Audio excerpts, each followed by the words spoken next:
नमस्कार साथियों, स्वागत है आप सभी का इंडो जीएस क्लासेस में। आज हम मॉडर्न हिस्ट्री की क्लास के अंतर्गत आज़ाद हिंद फौज के बारे में जानेंगे। इसका गठन कैसे हुआ था, कहां पर हुआ था, साथ ही आज़ाद हिंद सरकार क्या है और आज़ाद हिंद फौज के सैनिकों पर जो दिल्ली के लाल किले में मुकदमा चलता है, इन सब के बारे में हम एक स्टोरी फॉर्म में चर्चा करने वाले हैं।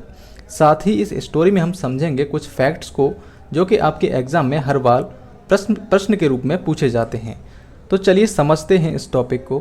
तो देखिए, 1 सितंबर 1943 से होता क्या है, सेकेंड वर्ल्ड वॉर प्रारंभ हो जाता है। अब सेकेंड वर्ल्ड वॉर किस किस के बीच में हो रहा था? तो एक तरफ हमारा ब्रिटेन था, अमेरिका था, वहीं दूसरी तरफ जर्मनी, जापान, ये वाले राष्ट्र थे। मतलब इन दो ग्रुप्स के बीच में सेकेंड वर्ल्ड वॉर हो रहा था। इसी क्रम में जो ब्रिटेन होता है, ब्रिटेन का क्या है, भारत में साम्राज्य है।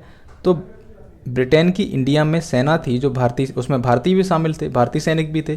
अब भारतीय सैनिकों को, लगभग 70,000 सैनिकों को ब्रिटिश कहाँ भेजता है? जापान वाले एरियाज़ में, जापान के खिलाफ लड़ने के लिए। फिलीपींस, मलेशिया, इन सारे एरियाज़ में, ठीक है, लगभग 70,000। अब इस बात को हम आगे और भी डिटेल से जानेंगे, हमने यहाँ क्यों पढ़ा था, ठीक है। फिलहाल ये समझते हैं इंडिया में क्या स्थिति थी। तो देखिए, इंडिया में उस समय वायसराय था लॉर्ड लिनलिथ। तो वायसराय ने क्या किया कि भारत को भी एक युद्धरत राष्ट्र घोषित कर दिया। मतलब सेकेंड वर्ल्ड वॉर में भारत भी ब्रिटेन का सहयोग कर रहा है, ऐसी उसने घोषणा कर दी। अब इस घोषणा के लिए उसने ना तो कांग्रेस से पूछा, ना ही भारत की कोई भी पार्टी से पूछा, ठीक है, कि हम इस प्रकार से भारत को भी इस युद्ध में शामिल कर रहे हैं। इसी क्रम में कांग्रेस ने क्या किया, इस बात को लेकर प्रांतीय मंत्रिमंडल में जहाँ भी कांग्रेस की सरकारें थीं वहाँ पर उसने त्यागपत्र दे दिया। इसके बाद जो सुभाष चंद्र बोस जी होते हैं, वो एक सुझाव देते हैं कांग्रेस को कि हमें ब्रिटिश के खिलाफ एक सविनय अवज्ञा आंदोलन छेड़ना चाहिए। क्यों छेड़ना चाहिए? क्योंकि ब्रिटेन अभी विपत्ति की हालत में है, वो सेकेंड वर्ल्ड वॉर में घिरा हुआ है। इसी का फ़ायदा उठाना चाहिए हमें, और ब्रिटिश के खिलाफ एक नया मोर्चा इंडिया में खोल देंगे तो हमें स्वतंत्रता हासिल हो जाएगी। लेकिन गांधी जी ने सुभाष चंद्र बोस की इस बात को नहीं माना और उन्होंने कहा हम ऐसा कुछ भी नहीं करने वाले हैं। उसके बाद सुभाष चंद्र बोस कांग्रेस से इस्तीफा दे देते हैं और वहीं फॉरवर्ड ब्लॉक की स्थापना करते हैं कांग्रेस के भीतर। सुभाष चंद्र बोस कलकत्ता में इसी समय हॉलवेल स्मारक को हटाने के लिए आंदोलन चला रहे थे। अब हॉलवेल स्मारक क्या है? तो आपने ब्लैक होल कांड के बारे में सुना होगा जब आपने 1857 का विद्रोह पढ़ा था। उस समय जो बंगाल का नवाब था सिराजुद्दौला, तो सिराजुद्दौला के बारे में माना जाता है कि उसने लगभग 146 अंग्रेज़ों को, जिनमें स्त्री और बच्चे भी थे, एक छोटे से कमरे में बंद कर दिया था। और जब 23 जून को सुबह खोला गया कमरा तो उसमें मात्र 23 लोग जिंदा बचे थे, जिसके अंतर्गत हॉलवेल भी एक व्यक्ति था जो जीवित बचा था। तो ये हॉलवेल स्मारक उसी से संबंधित है और इसको हटाने की मांग कर रहे थे सुभाष चंद्र बोस। लेकिन सुभाष चंद्र बोस को अंग्रेज़ गिरफ्तार कर लेते हैं और जेल में रख देते हैं। उसके बाद उन्होंने जेल में ही हड़ताल प्रारंभ कर दी, अनशन प्रारंभ कर दिया। तो इसके बाद जेल से उनको घर में शिफ्ट किया गया और घर में नज़रबंद कर दिया गया सुभाष चंद्र बोस जी को, और बाहर घर के चारों तरफ पहरेदार खड़े कर दिए जिससे कि वो कहीं आ जा ना सकें। लेकिन सुभाष चंद्र बोस जी जो हैं अपना भेष बदलते हैं और पठान जियाउद्दीन के रूप में 17 जनवरी 1941 को भाग निकलते हैं। ठीक है, अपने घर से भाग जाते हैं, वो एक पठान का वेश धारण करते हैं और घर से निकल लेते हैं 1941 में। इसके बाद वो कहाँ पहुँचते हैं?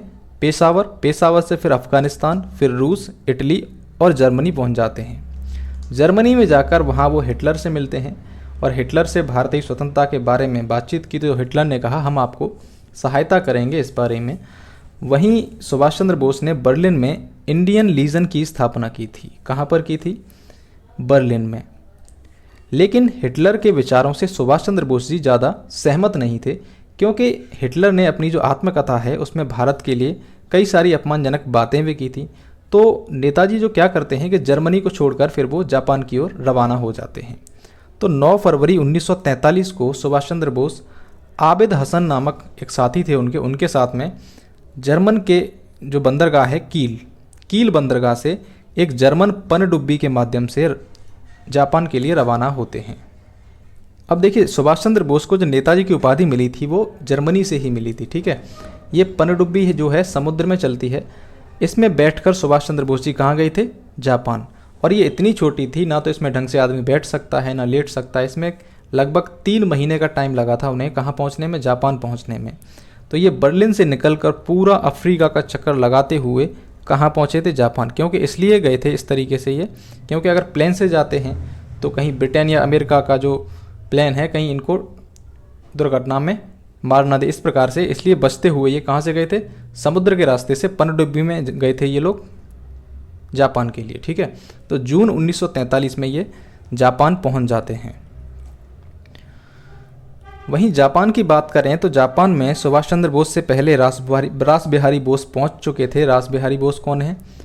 1942 में जो होर्डिंग के ऊपर बम फेंका था, ये उसी के एक अभियुक्त थे और ये कहाँ पहुंच गए थे? भागकर यहाँ से बचकर इंडिया से जापान पहुंच गए थे, जहाँ इन्होंने इंडियन इंडिपेंडेंस लीग की स्थापना की थी। वहीं आज़ाद हिंद फौज का भी गठन किया था। तो आज़ाद हिंद फौज के बारे में जानते हैं। तो सितंबर 1943 में जो है ब्रिटिश भारतीय सेना के, मतलब ब्रिटिश की सेना कौन थी? इंडिया में जो ब्रिटिश की सेना थी ना, उसमें भारतीय भी शामिल थे। तो उसी में से जो 70,000 सैनिक भेजे गए थे जापान के इलाकों में, ठीक है, लड़ने के लिए जापान से ब्रिटेन ने, ठीक है, उसमें कौन थे? कप्तान मोहन सिंह भी थे। अब कप्तान मोहन सिंह जापानियों से लड़ते लड़ते आत्मसमर्पण कर देते हैं जापानियों के आगे। उसके बाद इनको जो युद्ध क्षेत्र होता है, युद्धबंदी क्षेत्र, जहाँ पर युद्धबंदियों को रखा जाता है, वहाँ ले जाया गया। उसके बाद मेजर फूजिहारा ने इनसे बातचीत की तो उसने कहा, इन्हें एक सुझाव दिया कि आप भारतीय स्वतंत्रता के लिए संघर्ष कीजिए, कहाँ ब्रिटिश का साथ दे रहे हैं आप जापानियों के साथ मिलकर ब्रिटेन के खिलाफ एक सेना का गठन कर लीजिए और उस अब स्वतंत्रता संघर्ष में सहायता कीजिए भारत की। तो जो 70,000 सैनिक थे उन सभी को लेकर एक सेना बनाई जाती है जिसे हम कहते हैं आज़ाद हिंद फौज। ठीक है, तो आज़ाद हिंद फौज का गठन किया जाता है, जिसका नेतृत्व किसको सौंपा जाता है? कैप्टन मोहन सिंह को।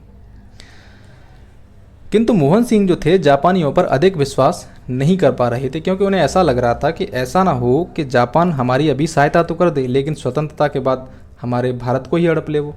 तो इस प्रकार ज़्यादा दिनों तक इनका विश्वास टिक नहीं पाया और जापान ने इसको भंग कर दिया, मतलब सेना को भंग कर दिया।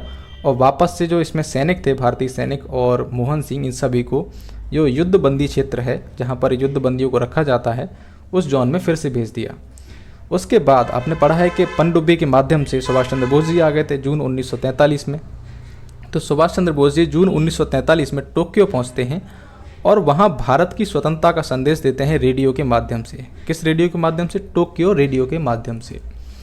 उसके बाद जुलाई 1943 में बोस सिंगापुर पहुंचते हैं। सिंगापुर पर भी जापान ने अपना कब्जा जमा लिया था। अब सिंगापुर पहुंचते हैं तो वहाँ किससे मिलते हैं? रास बिहारी बोस से मिलते हैं और भारतीय स्वतंत्रता लीग की कमान रास बिहारी बोस ने सुभाष चंद्र बोस जी को सौंप दी थी। सुभाष ने आज़ाद हिंद फौज जो कि भंग कर दी गई थी उसको फिर से गठित किया और इसके सेनाध्यक्ष बने वो। अब देखिए, सुभाष चंद्र बोस ने आज़ाद हिंद फौज में 4 ब्रिगेड बनाई, जिनके नाम इस प्रकार हैं: गांधी ब्रिगेड, आज़ाद ब्रिगेड, नेहरू ब्रिगेड और सुभाष ब्रिगेड। इसी आज़ाद हिंद फौज के अंतर्गत उन्होंने एक स्त्री सैनिक दल भी बनाया, जैसे हम रानी झांसी रेजिमेंट कहते हैं, जिसका नेतृत्व किसे सौंपा गया था? कैप्टन लक्ष्मी स्वामीनाथन को। इस फौज का मुख्यालय सिंगापुर एवं रंगून में था। यहीं नेताजी सुभाष चंद्र बोस ने एक नारा दिया, सैनिकों से कहा कि तुम मुझे खून दो, मैं तुम्हें आज़ादी दूंगा। और उन्होंने सैनिकों से एक नारा दिया जय हिंद का। ठीक है, जय हिंद का नारा किसने दिया था? सुभाष चंद्र बोस ने। 12 अक्टूबर 1943 को नेताजी ने सिंगापुर में ही, कहाँ पर? सिंगापुर में अस्थायी भारत सरकार का गठन किया था, जिसे हम आज़ाद हिंद सरकार के नाम से जानते हैं, जिसका क्या नाम था? आज़ाद हिंद सरकार। इसका गठन करते हैं अक्टूबर 1943 में और सुभाष चंद्र बोस जी इसके प्रधानमंत्री बनते हैं, साथ ही सेना के अध्यक्ष भी बनते हैं।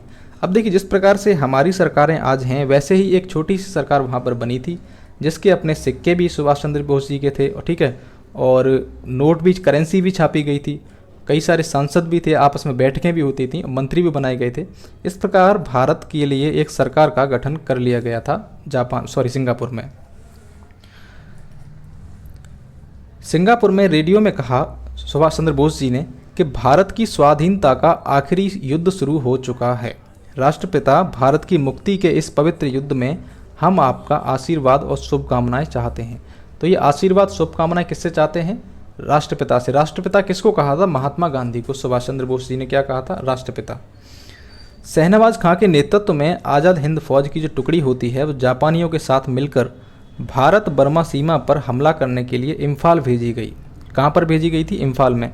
अब देखिए, आज़ाद हिंद फौज के जो सैनिक थे वो जापानियों के साथ में मिलकर कहाँ गए थे? इम्फाल में ब्रिटिश सेना से लड़ने के लिए। लेकिन होता क्या है कि अमेरिका ने जापान के ऊपर, ठीक है, परमाणु बम गिराया था। कहाँ पर गिराया था? हिरोशिमा और नागासाकी पर। इसके बाद जापान लगातार युद्ध हारता गया और जो जापानी सेनाएं थीं उसके साथ में आई थी आज़ाद हिंद फौज के साथ में, वो सब पीछे हटने लगी और इसी क्रम में उन्होंने अंडमान और निकोबार द्वीप सुभाष चंद्र बोस को सौंप दिए, आज़ाद हिंद फौज को सौंप दिए और जापानी सेनाएं वहाँ से वापस चली गईं। तो अंडमान और निकोबार द्वीप के नाम सुभाष चंद्र बोस जी ने क्या रखे थे? तो अंडमान का नाम रखा था शहीद द्वीप और निकोबार का स्वराज द्वीप, ठीक है। अब जापानी सेनाएं तो वापस चली गई, लेकिन जो यहाँ पर आज़ाद हिंद फौज के सैनिक इन सभी से लड़ रहे थे, मतलब इन्होंने भी अंग्रेज़ों की नाक में दम करके रखती थी ब्रिटेन के लोगों के, ठीक है, ब्रिटिश जो यहाँ पर सैनिक थे उन सभी के। तो बाद में इनको गिरफ्तार कर लिया जाता है आज़ाद हिंद फौज के सैनिकों को और इन पर मुकदमा चलता है। कहाँ पर? लाल किला में, जिसे हम लाल किला मुकदमा के नाम से जानते हैं। इसी क्रम में 18 अगस्त 1945 के दिन आज़ाद हिंद फौज के लिए एक बड़ी दुखद खबर होती है कि सुभाष चंद्र बोस जी की मृत्यु हो जाती है। लाल किला मुकदमा 1945 क्या है, इसे समझते हैं। तो देखिए, आज़ाद हिंद फौज के जो बंदी बनाए गए थे सैनिक, उन सभी पर यह मुकदमा चला था, जिसमें शहनवाज खां, प्रेम कुमार सहगल, गुरबख्श सिंह ढिल्लो, इन सभी को ब्रिटिश सरकार ने फांसी की सज़ा सुना दी थी। अब जब इनको फांसी की सज़ा सुना दी गई तो संपूर्ण देश में, भारत में इसके लिए बहुत ज़्यादा विरोध प्रदर्शन हुए, आंदोलन हुए।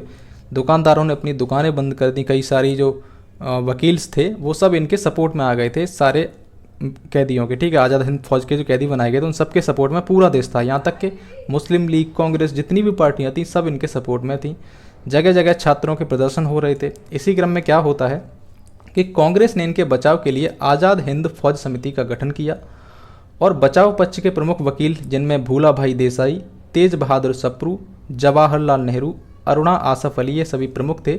इसके अलावा अन्य वकील थे, इन सभी के बचाव के लिए लगे हुए थे। जब बहुत ज़्यादा विरोध प्रदर्शन बढ़ गया इंडिया में इन सभी कैदियों को छुड़ाने के लिए, तो वायसराय वेवेल ने क्या किया कि शहनवाज खां और गुरबख्श सिंह ढिल्लो और प्रेम कुमार सहगल, इन सभी की फांसी की सज़ा माफ़ कर दी और कहा कि मुकदमा केवल उन्हीं लोगों पर चलेगा जिन पर हत्या जैसे आरोप हैं, ठीक है।